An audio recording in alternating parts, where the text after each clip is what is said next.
지금은 우리 역사와 미래 두 번째 시간입니다. 정말 성경을 이제 정신 차리고 한번 역사와 함께 성경과 함께 역사를 이제 일부 공부하다 보면은 세계관, 가치관, 역사관이 정립이 된다는 거예요. 그러면 그렇기 때문에 이제 어디 보세요. 결국 이제 우리가 오늘 역사하고 미래를 공부할 텐데 그 역사란 게 나하고 상관없는 따로 역사가 아니고 나를 나되게 한, 나를 여기 존재하게 한 이 역사를 과거에서 현재까지의 역사를 쭉 공부하고 나서 그리고 이제 성경을 통해서 미래 세계에 어떤 역사가 열릴 것인가 하는 걸 우리가 보면은 오늘 내가 현재가 나오는 거야. 그 과거와 역사와 미래 사이에 지금 내가 오늘 현실로 내가 서 있는 거 아니에요. 그래서 이 현재를 어떻게 살아갈 것인가가 정리가 되어야 역사 공부, 성경 공부하는 의미가 있고 가치가 있는 거예요. 역사와 성경을 공부하고 미래를 공부하고 오늘 내가 어떻게 살 것인가 하는 게 아무 정리가 안 되면 그 공부는 다 시간과 정력 낭비에 불과한 거죠. 그래서 제가 이제 역사를 돌아보니까 전부 이게 역사관, 가치관, 세계관이 잘못돼가지고 끊임없이 인류의 역사는요, 타락의 역사예요, 타락의 역사. 아담이 타락을 해가지고, 그 다음에 이제 아담 이후에 노아 시대까지 가면은 얼마나 타락을 해버렸는지 하나님이 눈을 뜨고 더 볼 수가 없어요. 사람의 죄악이 목에까지 깎은 죄악이 관영했다는 거예요. 그래서 노아 때는 노아의 가족을 남기고 다 홍수로 다 쓸어버렸죠. 그리고 노아의 자손들이 또 타락해가지고 바벨탑을 쌓은 거 아닙니까?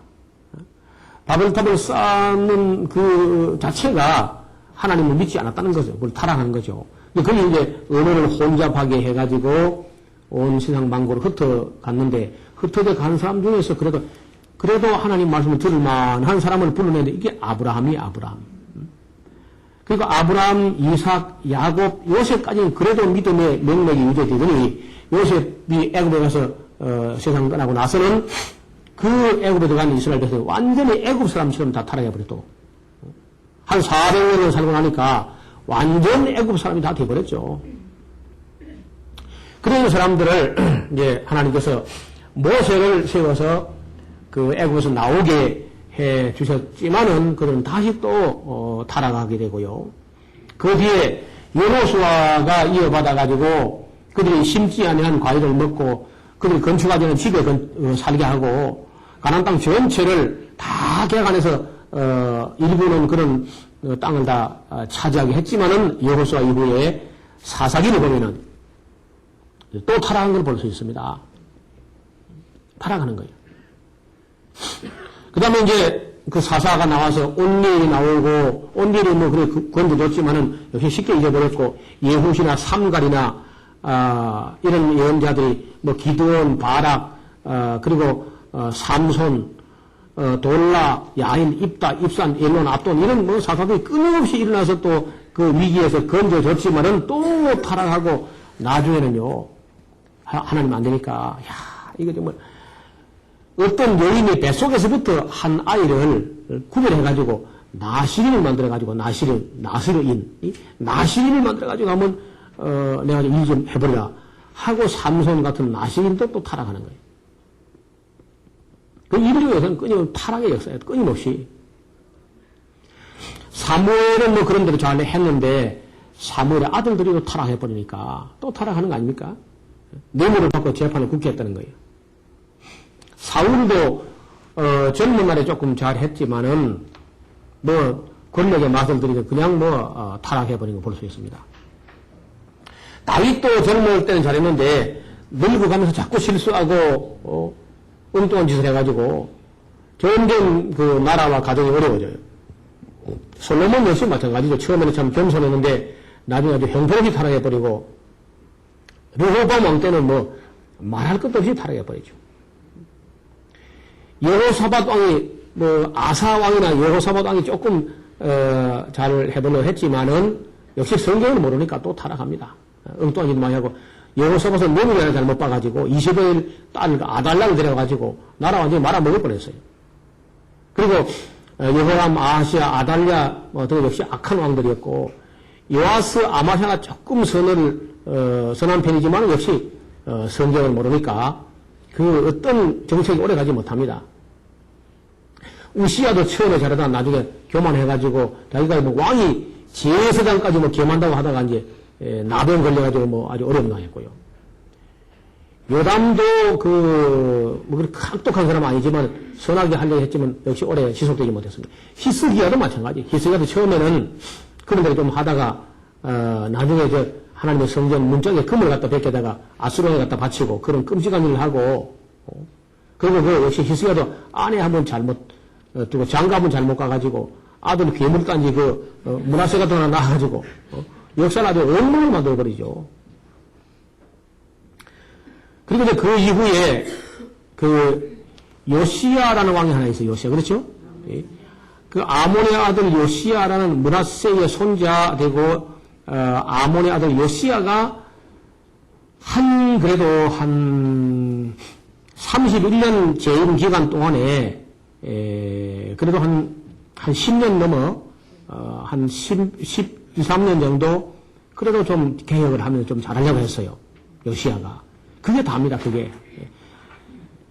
그게 이스라엘 전 역사에 출애굽에서부터 바빌론 포로 갈 때까지 약 860년 역사에 그래도 좀 괜찮다 싶은 사람이 이제 다윗이 조금 좀 잘했고 그리고 요시야 왕이 좀 제대로 한 정도 그 정도밖에 없어요. 그렇게 인류 역사는 타락이었어요. 요시야 죽고 나서 여호아하스, 여호야김, 시드기야까지 뭐 형편없이 타락하니까 결국 주전 586년 나라가 완전히 망해서 바빌론의 포로 잡혀가고 말았습니다. 여러분 그 중간에 돌아보면요 엘리야를 보내도 안 되고 능력을 뭐 갑절 업그레이드 해가지고 엘리사를 보내도 역시 안 되고 아모스가 와도 예처도 안 되고 이사야의 권유도 아랑곳 하지 않았고 미가 질책도 우습게 여겼고 스바냐 경고도 다 그걸 무시해버리고 요엘 선지자의 권유도 그들은 그저 듣지 않았습니다. 예레미야 선자가 40년간 울고 또 울어도 그들은 하나님 말씀 들으려고 안 했어요. 예레미야가 그렇게 참 40년 이상 울면서 말씀을 전했지만은 그 강팍한 그 유대인들을 회개시키지 못했습니다. 다니엘과 사드락과 메삭과 아벳느고 같은 사람들의 그 모범도 그 순간 조금 감동적이었지만은 그 뒤에 보면 또 타락해요. 그 에스겔 같은 분의 그렇게 강렬한 그런 메시지도 무지한 이스라엘 백성이 별로 도움이 되지 않았고 그 뒤에 에스라 느헤미야 같은 분은 성경 통독까지 한번 하고 이래 했지만은 지속적이지 못하니까 계속 이어받을 사람이 없으니까 역사는 또 타락하는 것을 볼 수 있습니다. 그래서 이제 학계의 책망이나 스가랴의 어떤 경로도 그때뿐이었고 말라기 예언자 때 와서는요 아예 뭐 인간들이 하나님까지 말대고까지 꼬박꼬박 하면서 대들고 이렇게 하면 하나님이 때려치우고 포기하고 다 하나님께서 도망을 가버리고 하나님께서 하늘로 올라가 버리고 예언자도 선자도 종도 보내지 않는 채 관계 단절이 400년간이나 이어지는 그런 역사가 인류 역사예요. 인류 역사는 그야말로 타락의 역사, 끊임없이 타락의 역사야. 그리고 그 이후에 말라기 선자 이후에는요, 하나님께서 400년 동안이나 이스라엘 백성들을 그 강대국 틈바구니에서 북쪽에는 아스리아가 있고 남쪽에는 애굽의 톨레미 왕조가 있어가지고 남용 두코가 용호상방하는 그 틈에서 죽어도 고생을 한 얘기가 그 신구약 증강서 얘기예요. 그래도 하나님께서 그 아브라함과 이삭과 야곱에게 또 다윗에게 한 언약 때문에 영 버리지 아니하시고 한 400년 지난 후에 세례 요한이 나타납니다. 그 세례 요한이 이제 나타나서 그 뒤에 이제 예수님께서 오시고 예수님께서 한 3년간 그 하늘나라 비밀을 다 말씀하시고 사람이 죽은 후에 어떻게 되는가 이런 것도 다 가르치시고 이제 이랬습니다. 그러면 제자들이 3년 배워도 참 발전이 없었어 진짜. 아니 보통 목사가 하는 게 아니라 하나님의 아들 예수님 같은 분이 3년씩이나 직접 가르쳐도 별로 나아진 게 없어가지고 그냥 누가 크냐 누가 줄이 우편에 잡히냐 아닐 것인가 그런 생각만 하고 있는 거 보세요. 오순절 그 성령 강림이 있은 후에야 겨우 제자들이 변화된 거야.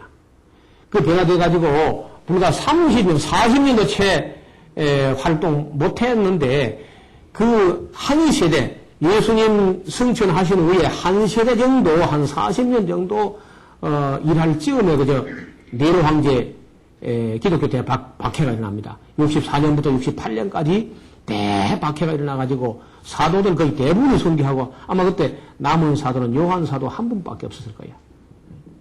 그렇게 역사가 어렵다는 거예요. 그리고 그 뒤에 전후 10차례에 걸쳐서 한 250년간 기독교 박해가 진행됐습니다.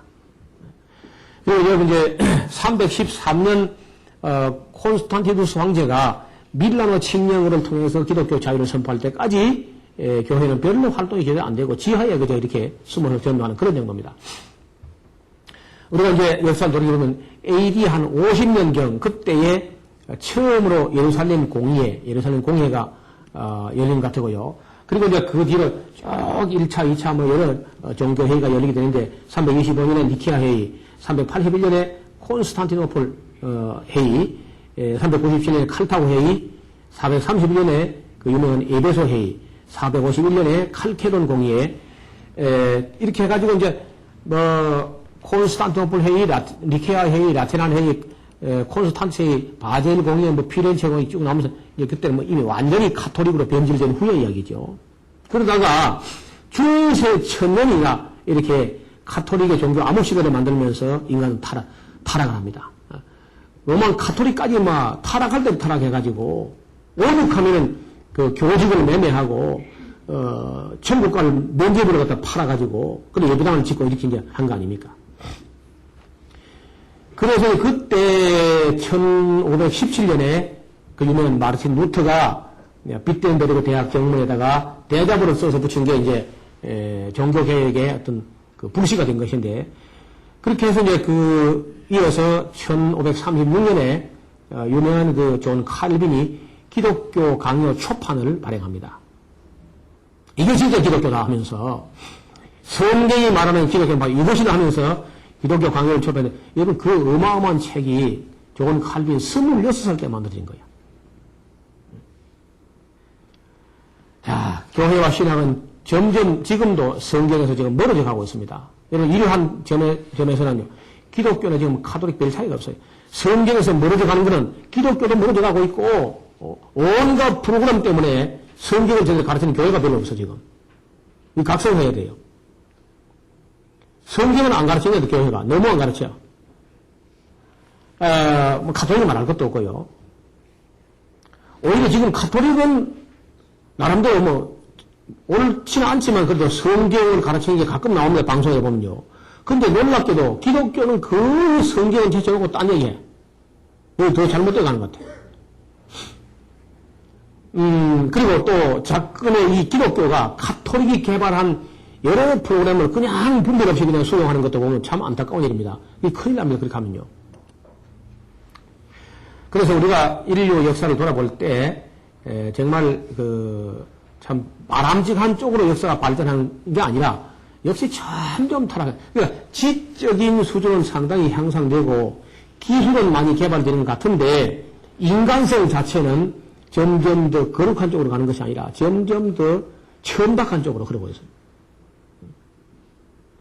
르네상스 이전까지는 어떻든 그 가치의 중심이 신이에요, 신. 르네상스 이전까지 신중심적 세계관을 갖고 있다가 르네상스부터 시작해가지고 문화와 문학과 고전 문학과 그 예술을 다시 부흥시키자 하면서 옛날 고전으로 돌아가고 다시 인간으로 돌아가자. 그 카톨릭의 중세 1000년 동안 썩어 부패한 카톨릭을 보고는 그들이 하나님이나 교회에 기대할 게 없다. 차라리 고전으로 돌아가자. 차라리 인간으로 돌아가자 하면서 문예의 부흥이 일어난 거예요. 문예 부흥. 그 문예 부흥서부터는 이데올로기가 점점 기침을 들고 나면서 인간이 무슨 주의를 계속 표방합니다. 무선주의 하면서. 이렇게 해가지고 이제 신본주의에서 인본주의로 넘어와요. 그 인본주의에서는 이른바 이데올로기 시대가 되는데 그 이데올로기 시대에는 이제 하나님은 점점 이제 그 영향력을 잃고 사람들을 막 선동을 하는 그런 시대야. 이게 어디까지 가느냐 하면요. 사람마다 약간 견해가 다를 수 있지만 제가 볼 때는 그 2차 대전 원자폭탄 터질 때까지 이데올로기가 판을 친 거야. 자, 지금까지 우리가 역사를 쭉 살펴볼 때 인류 역사는 그야말로 타락의 역사였다 이렇게 말씀을 정리해 왔는데 잠깐 정리하면은 르네상스 이전까지는 신중심적인 세계, 르네상스부터 2차 대전 원자탄 소리가 들릴 때까지는 인본주의, 신본주의에서 인본주의 시대로, 그리고 이제 원자탄이 이 물질이 핵분열하면서 아주 큰 소리 내기 시작하더니 그때부터는 이제 물질주의로 또 타락해요. 그러니까 신본주의에서 인본주의로, 인본주의에서 물질주의로. 이게 점점 더 거룩해져 가는 거예요? 더 타락하는 거예요? 가치관이 점점 타락하는 거예요. 물질주의로. 그 다음에, 그럼 물질이 이렇게 풍성해지고, 필요한 게 다 조달되면은, 좋은 일하고 착하고, 사람들이 선교하고, 이렇게 되는 것이 아니라, 그 물질주의, 경제적인 여유, 이런 게 생기면, 편리주의, 향락주의. 끝없이 변하고 싶고, 그냥 향락주의로 갑니다. 그 향락주의는 뭐 맨날 어디 가면 뭐 음식점이나, 유흥업소나, 무슨 뭐 러브 호텔이나, 이런 것만 자꾸 이제 늘어나는 거야. 그래서, 점점 더 타락하는 거죠? 그럼 향락을 추구하면, 야, 즐겁다 하면서 또 감사하느냐? 그 향락주의의 끝은 항상 허무주의로 갑니다. 허무주의. 여러분 한번 향락을 추구해보고 그 사람들 결말을 보세요.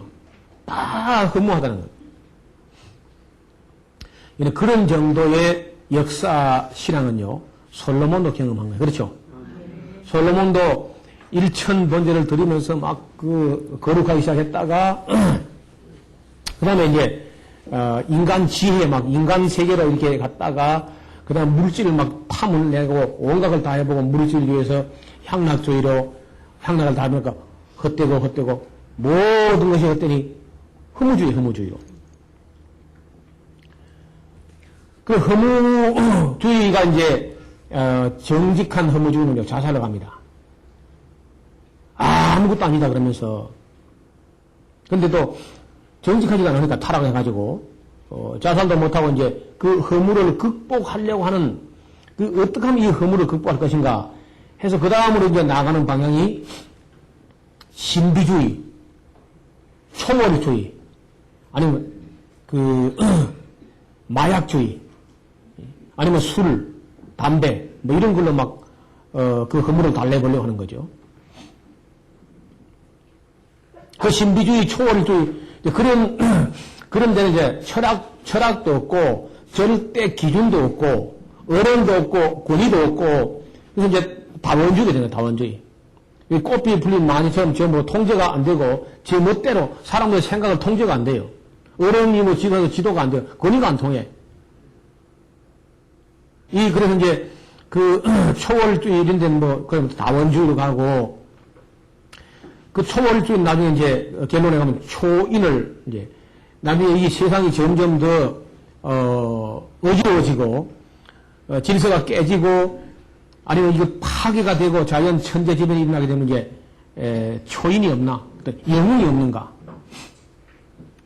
여러분 자유로부터 도피라는 그런 책이 있죠.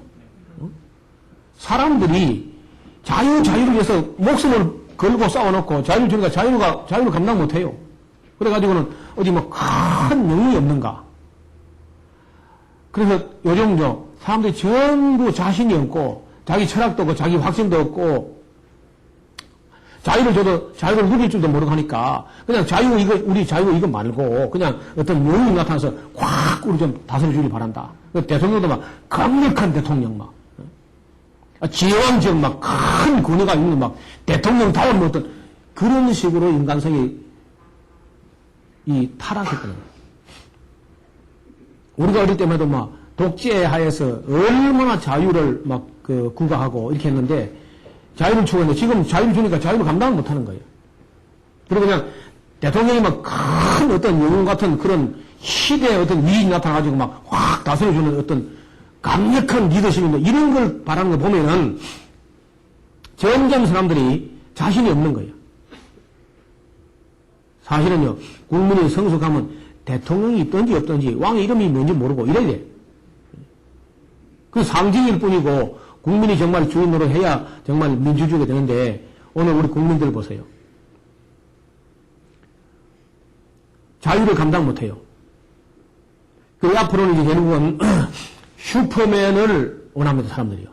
영웅, 굉장한 영웅이 나타나길 바라는 거예요. 그래서 그럴 때 이제 초인, 곧 슈퍼맨, 적그리스도가 오는 길이 준비되는 거죠. 자, 이제 여기까지 우리가 역사가 사실은 올 때까지 온 거야. 갈 때까지 간 거야. 그렇죠? 신본주의에서 어디까지요? 인본주의로 왔다가, 인본주의에서 물질주의 왔다가, 향락주의에서 허무주의로, 그러니까 허무주의 때가 이제, 자살률이 제일 높아지는 거야. 지금 우리 한국이 자살률이 제일 높죠? 세계에서 제일 자살률이 높은 나라니까 한국이 제일 선진국이야, 사실은. 자살을 많이 하는 게 선진국이야, 원래가. 미국에 한 나라는 자살하지 않습니다. 우리가 일본보다도 사실 훨씬 잘 살고요. 일본 사람들 라면 한 개 먹으면 5,000원 내놔야 돼. 5,000원 10,000원 해야 돼. 라면 한 개 먹고. 그들이 뭐 그 국민 소득은 높아도 우리처럼 이렇게 큰 집에 살지도 못하고 우리처럼 이렇게 비싼 옷 입지도 못하고 한국 사람은 옷도 제일 비싼 거 입고 신발도 제일 비싼 거 신고 먹는 것도 제일 많이 먹고 버리는 것도 제일 많이 버리고 휴대폰도 제일 좋은 거 가지고 있고 자동차도 평균 그 제일 좋은 자동차 타고 한국 사람들이 보험사에 학용품부터 시작해가지고 여성들 뭐 의류 신발까지 세계에서 제일 고급은 다 쓰니까 한국 사람들이 세계에서 제일 선진국이고 자살도 제일 많이 하고 애도 제일 안 낳고 그래 이제 우리가 이 이후에 그럼 이런 식으로 달려와서 이런 세상 만들자고 우리가 우리 조상들이 그렇게 뼈빠지게 노력을 해가지고 우리가 그럼 이 이후에 우리의 미래 우리가 지금 바라보고 앞으로 나가는 미래에 어떤 희망스러운 미래가 보장되어 있느냐 그 얘기 좀 하려는 오늘 지금 그 역사와 미래 두 번째 시간에는 우리 역사 우리 앞으로 지금 어떤 시대가 우리 앞에 준비되어 있을까 물론 일순간은 조금 더 발전하는 것처럼 보일 겁니다. 일순간 당분간은 조금 더 발전하는 것처럼 보이지만은 성경은 결코 인류 역사의 미래 다시 말하면 이 종국사적 종말이 왔을 때 참 살기 좋은 거룩한 시대가 온다고 전혀 말한 것이 없습니다. 그래서 제가 성경과 역사와 저의 상식과 지식과 온갖 정보를 다 정리해가지고 미래 사회는 어떤 사회가 될 것인가 미래 지금 우리가 앞으로 나가면은 어떤 미래를 만나게 될 것인가 하는 걸 좀 정리를 해봤어요. 그래서 정리해보니까 정말 비극입니다. 사실 우리가 우리 앞에 펼쳐질 미래는 정말 두려운 것이고 하나도 바람직한 게 없습니다. 우리가 지금 고도의 기술들과 지식과 학문을 닦아나가고 있지만은 앞으로 보세요. 우리가 쌓아낸 이 과학 기술을 가지고 뭘 못하냐 하면요. 여러 가지 할 수 있는데 딱 한 가지 못해. 그게 뭐냐. 그런 모든 기술과 과학과 학문과 이런 것들을 바르게 사용할 수 있는 사람은 과학이 못 만든다. 다시 말하면 쉽게 말하면 과학이 착한 사람 못 만들어 가지고는 과학 가지고는 맞습니까? 과학 기술을 아무리 동원해도 그걸 가지고 사람을 착하게 거룩하게 하는 건 못한다는 거예요. 그렇기 때문에 앞으로 우리 인류 역사의 미래는 어둡습니다.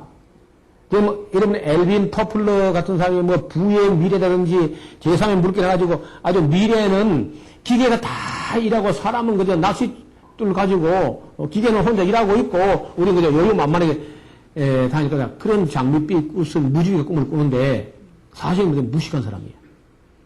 성경을 통 안 보는 사람이에요. 한마디로. 그 사람 말이 다투는 게 부분적으로 맞습니다. 부분적으로. 그러나 과연 성경을 그렇게 말하고 있느냐. 제가 토플러의 말하고 이렇게 성경을 안 맞습니다. 그 사람, 저는 성경하고 맞춰봐가지고 사람 말하고 안 같으면요. 제쳐놓습니다. 많은 미래학자들이 막 미래 좋은 세계관처럼 그렇게 떠들고 다니는데, 제가 성경을 볼 때 성경이 우리에게 약속하는 미래는 참담한 미래예요. 여러분 아마 이걸 보고 나면 잠을 주무시지 못할 것 같은데. 그래도 얘기할까요?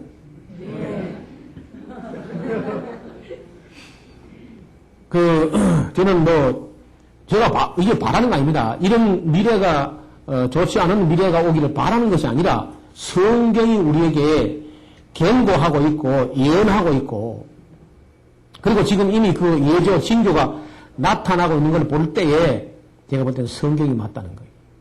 그리고 흐름 자체가 아까 봤지 않습니까? 신본주의에서 허무주의까지 내려오는 게 점점 타락으로 가는데, 오늘 우리가 가진 이 학문, 이런 학교 교육을 가지고, 오늘 이 가정교육, 오늘 이 어설픈 이 교회 교육을 가지고 정말 거룩한 사람을 만들어낼 수 있겠냐는 거예요. 그런 면에서 볼 때 성경이 맞다고 봅니다. 성경이 맞다는 입장에서 볼 때, 여러분 저 혼자 보는 게 아니고 같이 한번 보자고. 제가 혹시 잘못 볼지도 모르니까 여러분 자세히 보세요. 첫째, 지구온난화는 날로 심각해질 것이다. 맞습니까? 네. 지구온난화가 아주 급격히 진행돼가지고 이 땅에서 극지방의 빙하와 빙산과 만년설이 다 녹아내리게 돼요. 그래서 제가 지금 한 가지 딱 기대가 되는데 그 한 가지는 뭐냐. 아라라산에 눈이 녹으면요 방주가 보이지 않겠는가. 처처에 혹심한 기근이 임하게 될 것이다. 성경도 그렇게 말하고 있죠. 마지막 때 처처에 기근과 지진이 임한다. 그렇게 하는데 여러분 이 빙산이 누르고 있던 그 빙산과 빙하가 다 녹아내리면 그 압력의 균형이 깨지면서 이 지각 변동이 생기면서 아마 지진이 아주 급속하게 그 빈도가 강도가 아주 급증할 거예요. 지진의 빈도와 강도가 급증한다. 옛날 우리 한반도에는 거의 지진이 없었는데 지금 가끔 있죠. 그렇게 그 위력적이거나 좀 피해를 가져오지 않지만은 자주 지금 지진이 감지됩니다. 그 다음에 식량과 자원의 문제 때문에 전쟁이 일어납니다. 지금도 이라크 전쟁은 순전히 이 석유 전쟁이다. 그 다음에 벌과 나비와 곤충들이 사라지게 됩니다. 어제 인터넷판 뉴스에 캘리포니아 아몬드 농장에 벌이 없어져 버렸어요. 그 아몬드 농장을 가면, 아몬드 농장, 한 농장을 가면요. 한 30분 달려야 그 밭이 끝이 나는 그런 밭도 있어요. 얼마나 아몬드 농장이 큰지. 그리고 그걸 따는데 아몬드를 손으로 따는 게 아니고 그걸 흔드는 기계가 있어요. 그러면서 흔들어 따는, 제가 그 밭을 가봤는데, 그러니까 그 어마어마한 큰 그 아몬드 밭에 우리나라 같으면 살구나무처럼 생긴 건데, 아몬드라는 게, 그 꽃을 벌이 가서 그 수분을 만들어야 돼, 그걸. 그래서 수정이 되는 건데, 벌이 완전히 사라져 버렸어, 캘리포니아에. 그래서 그 내용이 지금 인터넷판 뉴스 나왔길래 우리 홈페이지에다 얹어놨습니다. 공개 자료시에 벌이 사라지고 있다. 이제 앞으로 이제 벌과 나비가 사라지기 때문에 이 땅에서 과일을 먹을 수 없으냐, 앞으로. 벌과 나비가 없어지니까. 급격히 없어져요, 급격히. 그래서 아직까지도 그 벌이 왜 사라졌는지 우리는 아직 못 찾고 있습니다. 몇 년 전부터 벌이 없어진다는 말을 좀 들었거든요. 근데 갑자기 올해는 완전히 없다는 거죠, 지금요. 그래서 세상에 수많은 생물 종이 생태계가 파괴되면서 사라지게 됩니다. 그 다음에 수많은 조류가 특히 새들 중에서 새가 새를 잡아먹거나 새가 물고기 건져 먹거나 하면은 환경 호르몬 그 수치가 높아지게 되어 있죠. 먹이사슬 꼭대기에 위치하니까. 그래서 이 지구상에서 이제 그 아름다운 새를 거의 몇 년 안 가서 새가 없어집니다. 이 땅에서 지구상에서 새가 없어지는 거예요. 그 다음에 맹수와 맹금류 역시 먹이사슬 꼭대기에 있는 건데 맹수도 볼 수 없고 맹금류도 볼 수 없고 지금 이미 지리산에는 호랑이 한 마리도 없습니다. 우리 어릴 때는 참 어른들 완전 늘 호랑이 본 얘기인데 호랑이 지금 없는 먹고 살 것도 없고 사실요. 우리가 어릴 때만 해도 우리 동네 뒤에서 그 반달곰을 잡아가지고 그 막 배를 갈라가지고 웅감 꺼내고 막 예사를 보고 컸는데 지금은 지리산 반달곰이 하나도 없어가지고 인공 사육해가지고 갖다 집어넣어가지고 지금 방사시키고 있어요. 몇 마리를. 그 다음에 사람들은 점점 자연부터 멀어져가지고 유리박스 안에 인큐베이터 같은 그런 아이들을 길러내기 때문에 아이들의 그 저항력이 떨어져가지고 아토피는 기본이고 그 에이즈, 다시 말하면 AID에서는 후천적으로 면역체가 다 결핍돼가지고 아무 병이나 걸리면 다 걸리는 면역이 현이 떨어져가지고 아무 병이나 다 걸리는 그런 아주 그 저항력이 너무 떨어지는 후천적으로 그런 현상이 올 겁니다. 남극으로부터 오존층이 급속히 파괴돼 와가지고 온 그저 지구 적도 남반부에 있는 사람들이 피부암 같은 병들이 막 급증하게 될 겁니다. 그 시력을 잃게 된다는 이런 것도 많을 것이고, 그 다음에 온갖 불치, 난치 병들이 앞으로 창궐하게 됩니다. 그 성경이 그렇게 말하고 있는 것이다. 그래서 온 세상에서 과일과 곡식을 거의 구하기 어려운 시대가 옵니다. 곡식도 어려워지고, 그래서 지금 지난번에 우리가 본 대로 그 세계 유명한 식량 메이저 회사들은 다 유대인이 다 잡았습니다. 우리는 그때 뭣도 모르고 예사로 그저 농사 같은 거 다 무시해 버리고 전부 반도체로 기술을 기술 가지고 돈만 벌면 되는 거 아는데 나중엔 제일 최고 소중한 게 쌀입니다. 쌀. 곡식. 양식이 없는. 그래서 진짜 선진국들은요. 양식만큼은 자급자족할 수 있는 준비를 하면서 공급합니다. 우리는 그저 논 다 밀어가지고 공장 짓고 하는데 이거 심각한 때가 옵니다. 얼마 안 가서. 식량이 무기화되는 때가 오는 거예요. 그다음에 화학 제품과 농약, 화학 비료가 생태계를 현저하게 파괴할 것인데 이건 레이첼 카슨이라는 미국의 여류 과학자가 지금 50년 전에 벌써 예언하던 거예요. 그러면 환경 호르몬 영향으로 출산율이 현저하게 떨어질 겁니다. 지금은요, 남자는 점점 여자화되고 있고, 여자는 아예 그냥 남성처럼 되고 막 이렇게 성의 벽이 막 무너집니다. 그래서 이제 앞으로는 남자도 아니고, 여자도 아니고, 총각도 아니고, 처녀도 아니고, 이게 뭔지 알 수가 없는, 그런 때가 오는 거예요. 아기를 낳았는데, 분명히 이제 여자라고 해서 등록을 했는데, 호적신고에서 나중에 보니까 그 안에서 이제 남자 생식이 또 새로 자라 나온다는 거 아닙니까? 환경 호르몬 때문에. 그리고 바다가 심히 이제 오염돼가지고 해산물을 우리가 먹을 수 없게 됩니다, 곧. 얼마 안 가서 해산물을 먹을 수 없게 돼요. 그 다음에 무정자증, 정자 무력증 때문에, 그리고 성기능장애가 아주 심각해가지고, 생태계 파괴가 올 것이고요. 따라서 그렇게 해서 기록을 했다 손쳐도 기형화 내에서는 그 선천성 장애아가 막, 급속히 늘어날 겁니다. 이 사회 부담이 커지는 거죠. 여성들은 결혼은 기피하고 출산은 회피하고, 결혼을 안 하려고 그러고 결혼했다도 자녀는 또 안 낳으려고 그러고, 낳아도 또 안 길려고 그러고, 우리 한국 사람 같죠? 세계 어느 나라도 안 그런데 한국도 유독 더 그래요. 그런 면에서 우리가 제일 선진국이야. 애도 제일 안 낳고, 결혼도 안 하려고 그러고 늦게 하고, 해도 빨리 이혼하고, 애는 또 안 낳고, 나도 안 길려고 그러고, 이런 사회, 정말 미래가 전혀 없는 사회가 바로 이런 사회예요. 그 다음에, 놀랍게도 이것도 제가 바라는 것이 아닌데 가장 심각한 얘기인데 기독교인의 수는 급격히 감소합니다, 앞으로. 아주 급격히 현저하게. 유럽은 이미 너무 줄어들어서 더 줄어들 게 없죠. 다 끝났으니까. 미국도 마찬가지고. 한국도 지금 스탑되고 오히려 지금 감소되고 있습니다. 제대로 안 배우고 제대로 안 가르치니까, 성경을 제대로 안 배우고 제대로 안 가르치니까 기독교의 수가 아주 급격히 줄어듭니다. 그러니까 앞으로 신앙을 해도 목회가 안 되는 거야. 선교도 안 되고. 교회 건물이나 유럽 교회는 텅텅 비게 될 것입니다. 거짓 선자는 놀랍게 판을 치게 될 것이고, 이슬람과 카톨릭, 힌두교 3파전이 예상됩니다. 앞으로 남은 종교는요, 기독교가 아니에요. 기독교는 그 세계 종교로서 살아가는 게 어렵고, 제가 볼 때는 이슬람이 살아가는 비결은요, 정치하고 종교를 하나로 만들어가지고 계속 출산 장려하기 때문에 이슬람이 뿔을 납니다. 카톨릭은 절대는 줄지 않아요. 오히려 늘어요. 기독교는 주는데 카톨릭은 최소한 현상 유지하든지 아니면 늘어납니다. 그 다음에 힌두교는 인도에 있는 힌두교만 해도 그 숫자가 워낙 인도 나라가 크기 때문에 결국은 이제 3파전 정도로 남을 거예요. 마지막 때가 되면 기독교는 현저하게 쇠퇴해서 예수님 말씀대로 인자가 올 때 세상에서 믿는 자를 보겠느냐 하는 그런 쪽으로 갑니다. 그 다음에 극히 소수의 사람들이 모여 끝까지 진리를 정하게 돼서는 없어지는 거 아닙니다. 있기는 있을 거예요. 기독교는 있기는 있는데 그 수는 많지 않을 겁니다. 그 다음에 사람들은 그때쯤 되면 사람들은 참과 거짓을 분별하는 기준도 없어져 버리는 거야.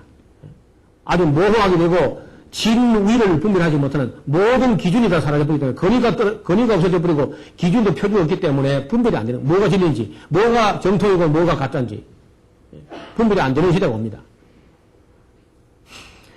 사람들은 향락주의와 허무주의의 나락에 떨어지게 될 것이고 동반자살, 집단자살이 늘어나고 자살률이 아주 증폭합니다. 폭증합니다. 지금 일본에서 전에도 일본에서 자살하는데 일본 사람들은 거의 혼자 자살 잘 안 해요. 꼭 동반자살이나 집단자살합니다. 오늘 신문에도 일본 사람들이 왜 자꾸 동반자살, 집단자살 하느냐, 혼자 죽지 그래. 그런데 일본 사람들이 약해서 혼자 잘 못 죽는다는 거야. 일본 사람들은 그 국민성이 약해가지고 되게 동반자살을 많이 한다는 거야. 성경에 말하기를 불법이 성함으로 사람들의 사랑이 식어질 것이다. 맞습니까? 성경이 그렇게 말하고 있죠. 환경이 파괴되고 식생활과 영성의 파괴로 점점 사람들은 사납게 될 겁니다. 그렇죠? 사람들이 점점 순해져가요. 점점 사나워져요. 점점 사나워진다고 돼요. 디모데후서 3장에 보면요. 점점 사나워진다는 거예요. 사나워진다. 그 다음에 세상에 그 어떤 권위가 통하지 않는 그런 시대가 옵니다. 그리고 하나님의 말씀을 바르게 전하는 사람은 아주 희귀하게 될 겁니다. 성경 말씀을 창세기부터 계시록까지 바르게 증거할 사람은 희귀한 그런 시대를 맞이하게 될 겁니다. 종교 다원주의에서 지금은 종교 다원주의로 가는데 얼마나 종교 혼합주의로 종교 통합으로 갑니다. 그건 거짓 선자가 할 일이죠. 거짓 선자가. 이단 정파 사이비 종교가 아주 창궐하게 될 것이고 중국의 팽창주의가 아시아의 위험이 될 겁니다. 여러분, 이 동북공정이라 하는 그 말을 가지고 점점 키워서 고구려도 자기 역사에 포함시키고 티벳을 병합하고 내몽골 일부 또 자기 걸로 이제 이렇게 자꾸 넘어다 보고 그 옛날에 소련의 팽창주의를 지금 중국의 팽창주의를 우리가 경계해야 될 겁니다. 그 다음에 디지털 시대의 금융사기가 대형 금융사기가 이제 판을 치는 날이 올 겁니다. 지금도 뭐 그런 그 위험적인 요소가 가끔 보이죠. 영어가 세계 공용어가 된다는 것은 이미 불행을 이미 예고하고 있습니다. 그러면 언어를 가지고 있는 나라가 항상 정보를 갖고 있게 됩니다. 지금도 모든 정보의 80%는 영어에 가려서 보지 못하고 있습니다. 진짜 좋은 자료들. 그래서 아무리 우리가 영어를 열심히 해봤자 그 사람들 영어를 따라가지 못하기 때문에 의학 실력의 뒤지기 때문에 결국은 이제 인재들은 전부 영어권에 공부하고 거기다 정보 쏴놓고 오고 영어 모르는 사람은 접근이 안 되고 그래서 결국은 이제 영어 때문에 미국, 영국, 이스라엘이 세계의 힘을 다 잡는 거죠. 영어 때문에. 그래서 가능하면 영어가 세계 공유가 되지 않도록 우리가 막아내야 사실은요. 그리고 세계화도 이거 막아야 돼 사실은요. 근데 막을 수 없게 되고 결국 갑니다 그쪽으로. 그 NGO 단체들이 이거 세계화 이거 다 반대하고 뭐 그 하지만은 그 반대하는 것까지는 좋은데 반대해봤자 막을 수는 거의 없을 걸로 봅니다. 전 세계는 마침내 몇 가지 언어가 남든지 아니면 영어로 하나 통일되든지 이런 시대가 옵니다. 그때쯤 되면 세상에서 종말될 거야. 바벨탑을 쌓기 전에 언어가 하나 있는데 흩어보낸 게 언어가 혼잡돼가지고 여러 가지 언어를 만들어서 흩어지게 한 게 하나의 뜻인데 인간들이 다시 이걸 인위적으로 끌어모아서 역시 그 역사의 바벨탑을 다시 만들게 될 때는 종말에 가깝다고 말이죠. 빈부와 기술의 양극화는 더 심화될 겁니다. 기술 독점, 지금 마이크로소프트가 이제 완전히 거의 뭐 다 독점한 거 아닙니까, 이다? 그래서 이 기술과 어떤 그 부의 양극화는 앞으로 더 심화됩니다. 그래서 마지막에는 이제 옛날에 노동자 농민들이 들고 나서 이제 그 프롤레타리아 혁명이 일어났는데 앞으로는요, 중산층하고 그 극부자들, 중산층하고 극부자들의 차이가, 엄청난 차이가 나면서 그런 그 불균형의 세계가 옵니다. 그래서 가진 자는 어마어마한 가져버릴 수 있는 그런 때가 와요, 앞으로.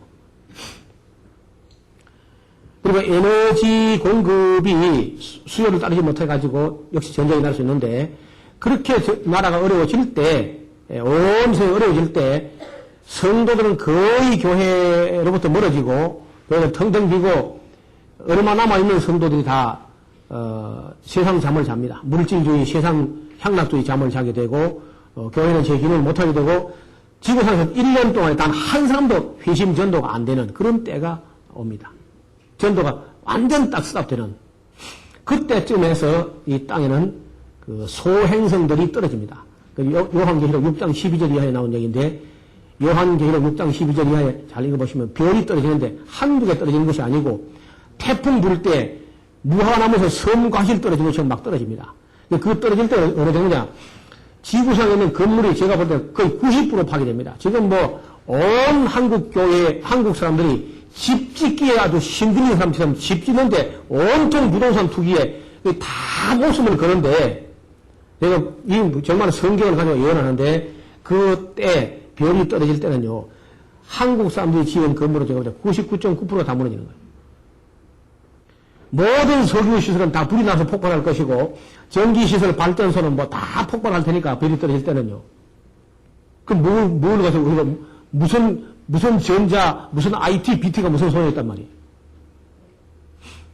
모든 교통과 모든 통신관이 다 완전히 마비되고, 물과 가스를 전혀 쓸 수 없는 때가 옵니다. 수도관 다 파괴되고, 가스관 다 파괴되고, 물도 구할 수 없고, 가스가 사용되지 않는. 그리고 이제 그 완전 파괴된 그 세상을 그냥 초능력으로 수습하겠다고 나서는 사람이 이제 누구냐? 그게 적그리스도야. 그때 비로소 적그리스도는 인물이 나타나, 두각을 나타나. 아직은 아직 아닙니다. 아직 지금 나타나는 그런 모형이고 진짜는 아니야. 그리고 적그리스도는 초인적인 실력을 발휘가 될 것이고, 온 세상은 그를 주목하고, 그 평소에도 가뜩이나 자유를 줘도 감당하지 못하는 이 나약한 현대인들이 그 영웅을 보자마자 막 전부 다 그를 하나님처럼 이렇게 하나님 아니라 해도 막 믿고 싶어 할 거야. 저게 하나님이야 그러면서. 그리고 그리스도인들이 특별히 예수 믿는 사람들이 아주 살아가기 가장 힘든, 여태까지 어떤 사람들이 대환란 전에 휴거된다 그런 엉뚱한 잘못된 종말로 가져오는데, 대환란 전에 휴거는 없습니다. 이런 환란을 교회가 다 겪어 넘어가게 될 겁니다. 짐승의 표를 받지 않으면은, 666 같은 그런 짐승의 표를 받지 않으면은요, 아무 물건을 살 수도 없고, 팔 수도 없고, 예금 인출도 안 되고, 아무 거래도 안 되고, 아무 신분 보장이 안 되는 그런 때가 오기 때문에 성도들은 그때는 혹독한 정말 고난을 받게 되겠죠. 거짓 선자의 이적과 기사로 미혹할 것이고, 깨어있는 성도들은 그때 비로소 재림을 고대하게 될 겁니다. 그 다음에 아마겟돈 전쟁이 터지면서 인구의 3분의 1이 죽게 됩니다. 그래서 지난번에 4분의 1 죽음하고 이번에 3분의 1 죽음을 합하면요, 절반이 예수님 오시기 직전에 이 세상 지구 인구의 절반이 죽어집니다. 절반 정도. 수많은 성도들이 적그리스도의 표를 받지 않으려고 하다가 순교하게 될 겁니다. 그때 온 세상이 어두워 갈 때 이제 빛이 있게 될 것인데, 마지막 나팔 소리와 함께 그야말로 휴거가 이제 오겠죠. 혼란이 순식간에 변화될 것이고, 근선의 죽은 자들이 먼저 일어날 것이고, 이런 사건은 바로 그럴 때 옵니다. 그럴 때.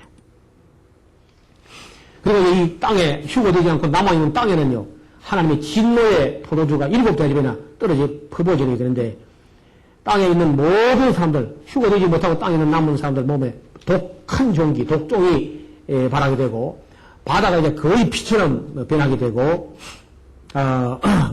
그리고 이제 민물, 강물, 샘물이 다 오염돼서 먹을 수 없게 되고, 우주 전체가 통째로 흔들리게 될 것이고, 태양이 뭐 폭발하는 이변이 일어나게 될 것이고, 그 태양 폭발열에 지면에 있는 수많은 사람들도 타서 죽게 될 겁니다. 그리고 세상이 한동안 캄캄하게 다시 그 태양 폭발과 함께 세상의 수증기가 다 말라 올라가지고 하늘 가려버리니까 다시 태양을 볼 수 없는 그런 또 겨울 같은 때가 올 겁니다. 유브라데스 강물이 말라버리고 또 전쟁이 터지게 될 것이고 하늘에서 우박과 불덩어리가 막 떨어지게 될 것입니다. 적그리스도가 여태까지 이제 음녀하고 함께 놀았는데 거짓 선지하고 그 관계가 이제 깨어지게 될 것이고 큰 성 바벨론 짐승의 정부 적그리스도의 세계 정부가 파괴될 것이고 그리고 어린 양의 혼인잔치 그리스도의 재림 성도의 만남이 이루어질 것이고 그리고 나서 이제 짐승과 음녀가 제일 먼저 잡혀서 불과 용으로 타는 못에 들어가게 됩니다. 용이 결박되어서 무저갱 속에 1000년 동안 감금되고 성도는 1000년 동안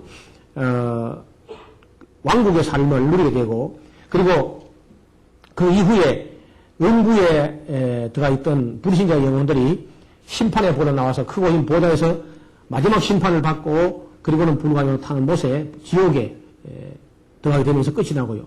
모든 불신자들이 불과 용으로 타는 못에 들어가면서 끝이 납니다. 그리고 옛뱀 곧 용이 잡히고 역시 유황불못에 들어가게 되면 모든 것이 끝이 나는데 하늘에서 새 예루살렘이 내려오게 되고 성도들이 진주문을 통해서 그 거룩한 성 새 예루살렘에 들어가게 되어서 거기서 그 생명의 강가에서 생명나무 과일을 먹게 될 것이고 영원한 복락과 영생의 세계가 완성이 되는 그런 예언들이 요한계시록 예언들입니다. 이러한 미래는 우리가 이제 그 부활 이후에는 찬란한 영생의 세계가 있지만 이 현실 세계 우리가 발 딛고 서 있는 이 현실 세계 이 지금 현재의 연장선상에서 인류에서 종말까지는 결코 장밋빛 미래가 없다는 겁니다. 무지개 꿈을 꾸는 어떤 그런 비전을 제시할 수 있는 건 없어요. 그러니까 여태까지 거짓 선자는 계속 잘되고 비전한데 참 성경 말씀 이렇게 말하고 있습니다. 마지막 때가 아주 심하게 어려운 때가 온다. 지금은 아무도 원치 않겠지만 언젠가는 반드시 이런 날이 오게 될 것이고 성도들은 그 환난의 과정에 혹독한 고난이 될 것입니다. 전무후무한 이런 날들을 그 날짜를 감하지 않으면요 육체로 예수님 모실 때 구원받은 사람이 없을 정도로 그렇게 혹독한 전무후무한 대환난이 있습니다. 그리고 아무리 인간들이 과학기술을 발달시키지만은 그 과학기술을 가지고 이 땅에 떨어지는 별을 막아내지 못합니다.